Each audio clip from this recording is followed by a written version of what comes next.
حضرات گرامی، مدارس کے طلباء کرام توجہ فرمائیں۔ حضرت امام ابو سفیان ثوری رحمہ اللہ ایک دن اپنے طلباء کرام کو یہ نصیحت کرنے لگے۔ امام صاحب اپنے طلباء کرام کو فرماتے ہیں کہ جہاں پر آپ میرے سے حدیث کا علم حاصل کر رہے ہیں، وہیں پر آپ دنیا بھی سیکھیں، کوئی نہ کوئی ہنر سیکھیں جس کے ساتھ آپ کما سکیں۔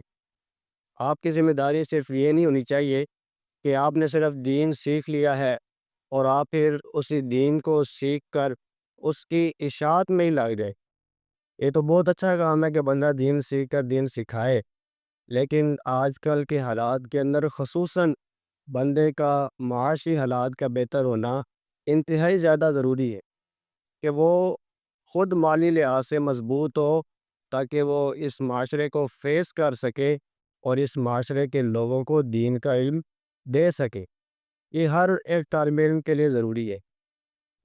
امام صاحب فرماتے ہیں اگر آپ دنیا کے لیے محنت نہیں کریں گے، آپ کوئی کمانے کے لیے ہنر نہیں سیکھیں گے، تو آپ کو یہ نقصان ہوگا کہ آپ کو اس دنیا کے امیر لوگ اپنا رومال بنا لیں گے، آپ ان کے ٹیشو بن جائیں گے، وہ آپ کو استعمال کریں گے۔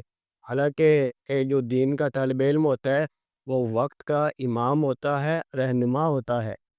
تو اس کے لیے امام صاحب نے اپنے طلباء کرام کو کوئی نہ کوئی ہنر سیکھنے کا بھی یہ درس دیا اور سبق دیا کہ آپ کو بہتر زندگی کے لیے دین کے ساتھ دنیا بھی کمانی سیکھنی چاہیے۔